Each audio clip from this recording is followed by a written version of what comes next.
I believe myself, and I know I can beat him so easy as well. Today we're taking a look at how Arman is trying to crown himself king of the division, why he thinks he can beat Ilia easy, why he's suddenly dreaming about Islam Makhachev again, and how far his reality truly is from the actual UFC food chain. And trust me, the longer he talks, the crazier it gets. Congratulations on the bonus. You might be one of the few fighters who actually don't need that money, but congratulations on getting it anyway. You and Dan Hooker obviously had a little bit of a rivalry leading up to this. There was the incident at the weigh-ins yesterday.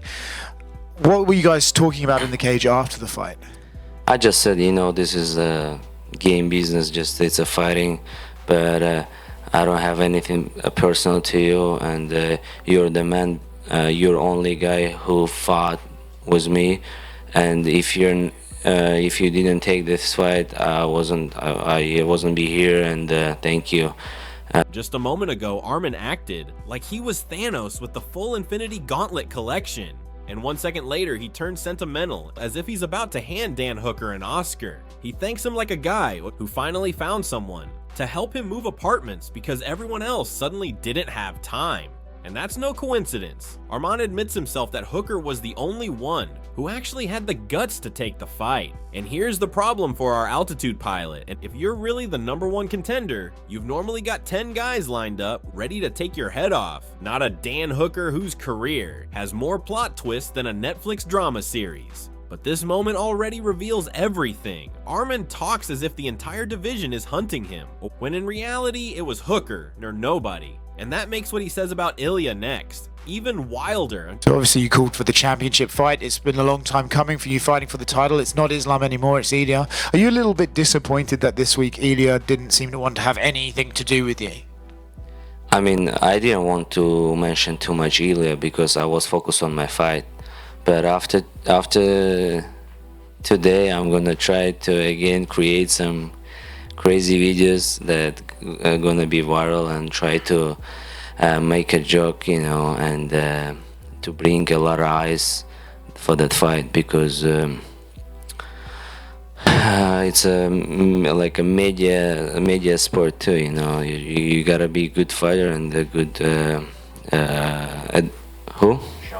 showman. At this point, Arman drops something that any promoter in Las Vegas would label confidential information, but he just says it straight into the mic. He knows perfectly well that without viral videos, TikTok slapstick, and some cheap memes, he wouldn't even show up in Topuria's field of view.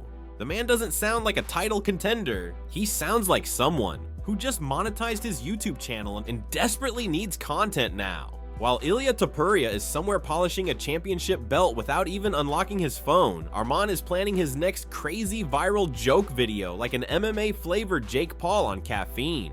And the best part? He acts like this is part of the sport. MMA is also a media sport, and you have to be a showman. Yeah, brother, too bad. You're not in a showman contest right now. You're trying to call out the champion of an entire division. But this is just the warm-up, because now he explains why he thinks he's ready in just a few weeks to challenge Ilia for the title, even though the sweat from the Hooker fight hasn't even fully dried yet. They don't have, or they have not announced a main event for January, the first Paramount card. You didn't take a lot of damage tonight. Is there a chance if they said to you, hey, you can fight for the belt, but it has to be in January, could you turn around that fast? Of course, I can rest 1 week, fly to US and stay there 2 months. It's enough time to get ready, and I didn't get any injured, thank God, and they have to say that. And hopefully on Tuesday they announced that fight, and me fighting main event with Topuria when it's gonna be in Vegas or in Los Angeles. So I'm ready. When Arman announces that he's already ready to fight again in January, I believed him, honestly, because the opposite would be embarrassing after beating someone like Hooker. Of course, his win over Charles Oliveira was big. Nobody downplays that, but that fight was a year and a half ago, and Topuria slept Oliveira in round 1. Arman barely squeezed out a decision. Maybe he should ease off the gas a little. So what does Arman realistically have to show right now? Exactly, a win over Hooker, a guy who's brave, entertaining, and absolutely respectful, but whose loss column is now longer than an OnlyFans creator's block list after a free promo. And this is where Arman contradicts himself. He jumps from, I'm back, straight to, Give me the title in January. So fast, it's like someone hit skip intro. Brother, relax. Maybe grab a fresh opponent from the top 5 first before you start announcing title dates as if you're running UFC scheduling. But this is still just the warm-up, because now comes the sentence. That launches Arman straight into orbit at his legendary claim that he can beat Ilia Topuria so easy. And now that you are ready to talk about Ilia, because he probably is most likely your next opponent, at least that's what you hope for, I guess. How do you see this fight going in your mind?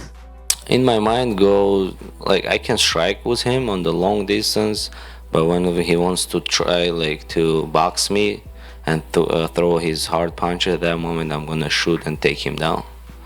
So, and I believe myself, and I know I can beat him so easy as well. And there it is, the line that didn't just break Twitter, it made the whole of Spain laugh. Arman says it. Like Ilia Topuria is some amateur he picked up at open mat, and not the man who's been sending opponents home like certified termination notices for years. This so easy comes out of him so unfiltered you'd think he forgot that Ilia throws nuclear bombs in the stand-up, and anyone who tried to easy him ended up looking like they tried wrestling a Ford Raptor. But Arman is living in his own personal reality right now. He beat Hooker, he beat Oliveira, and his confidence is cruising at International Space Station altitude. He talks about Topuria with the same level of certainty that Conor McGregor talks about whiskey, loud, confident, and completely immune to facts. And the best part, right after claiming he'd beat Ilia easy, he suddenly decides he wants to chase Islam Makhachev too, as if that's the next logical step and not the final boss of an entirely different video game. If there was no belt on the line between you and Ilia Topuria, which fight excites you beside the title shot, Ilia Topuria or get the revenge against Islam? Islam. Bro, you're saying you beat Topuria easy, and in the very next sentence, you want Islam? That's not even a high altitude take anymore. That's the moment when someone finishes a good training session and suddenly thinks they've unlocked final boss mode in the UFC game. You beat Charles, yes, but that was a year and a half ago. And since then, you've had exactly one fight, and now you're acting like you can just pick between Topuria and Islam the way you pick between 2 meal options? Brother, come back to reality before you start choosing your opponents. At the top of the food chain. Congratulations on the victory. Can you talk about the choke itself? It looked like you held him there for a long time, and for a long time he was trying to fight the choke. And did you have any thoughts about, because of the conflict that happened before the fight, did you think about holding him there and kind of torturing him a little longer? You know, when I had him in the guard, I was striking him with the elbows, and I felt like he was done. At that point, I knew he gave up, so I had the chance of finishing him with the elbows, but I thought, you know what, I think I have a choke in there, so I decided to switch to a choke. And then at first, what happened was the choke wasn't sunk in, right? My shoulder was on his chin, so it took me a little moment to get the shoulder actually under the chin. Once I had him under the chin, I knew that he wasn't going to get out there. I knew he was going to go out.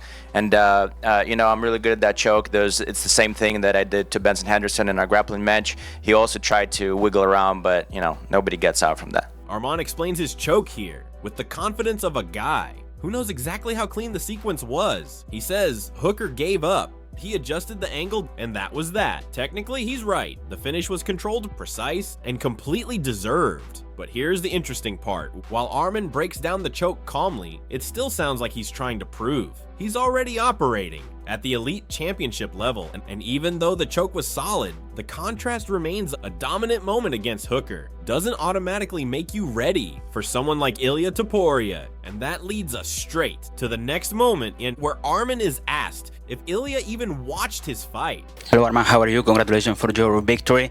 Ilia Topuria went out the arena for dinner after the victory of his brother. Do you think he watched the fight, your fight in the phone, for example? And what do you think he thinks about your performance? You gotta ask him what he thinks about my performance, and I don't know, he's watching or not. Probably not, because he doesn't want to fight me. This is one of those moments where Arman says something that lands completely differently than he thinks. He believes he's putting pressure on Ilia, but in reality, he's confirming one thing. Topuria has better things to do. If the champion leaves to get dinner, instead of watching Arman's performance, that's not ducking. That's simply having priorities. Ilia currently has one real target on his radar, Islam Makhachev, the man he originally moved up to lightweight for the fight he's been chasing for 2 years, and the opponent he still hasn't gotten in the octagon. And that's exactly why Arman is nowhere near the front of the line right now. Ilia isn't thinking about someone who already lost to Islam, he's thinking about the champion. He himself has been hunting for years. It almost feels like Arman is trying to convince himself that Ilia isn't ignoring him, but fearing him. And that leads straight into the next scene, because when it comes to avoiding each other, the elevator moment turns the whole story on its head. There was a viral video, a quick hit of you and Ilia almost meeting each other by the elevator, but it seemed as though, or at least the rumor has it, people wrote that Ilia turned away just on purpose not to see you. Did you analyze the video? Did you see it? What do you think about that? You know, to be honest, I didn't actually see him either. You know, if I did know that it was him, maybe I just didn't realize it in a moment, but if I did know that it was him, I would probably try and find him, maybe see his gaze and look in his eyes. But to be honest, we have nothing personal between us. You know, this is all media, this is all hype. You know, obviously we're trying to hype up the fight, but specifically personal, we don't have anything, because if we had anything, I'm sure we would take care of it by now. The famous elevator moment, the supposed Ilia turned away drama that fans on the internet inflated into half a Netflix series. And then Arman steps out and basically says, "Bro, I didn't even see him." This sounds less like an epic face-off and more like two guys too busy staring at their phones in a hotel elevator to notice who's standing next to them. And Arman wraps it up with, "Nothing personal." Of course it's not personal. For Ilia, it's not even relevant. He's chasing Islam. Arman is chasing attention. And that's exactly why we're talking about it today. One of them has gold, the other has big words. And somewhere in between lies the truth. If you enjoyed this video, don't forget to like, subscribe so you don't miss anything, and comment below. Would Arman actually have a chance against Ilia, or is he stuck in permanent altitude mode? It helps the algorithm and tells us you want more of this MMA gossip movie.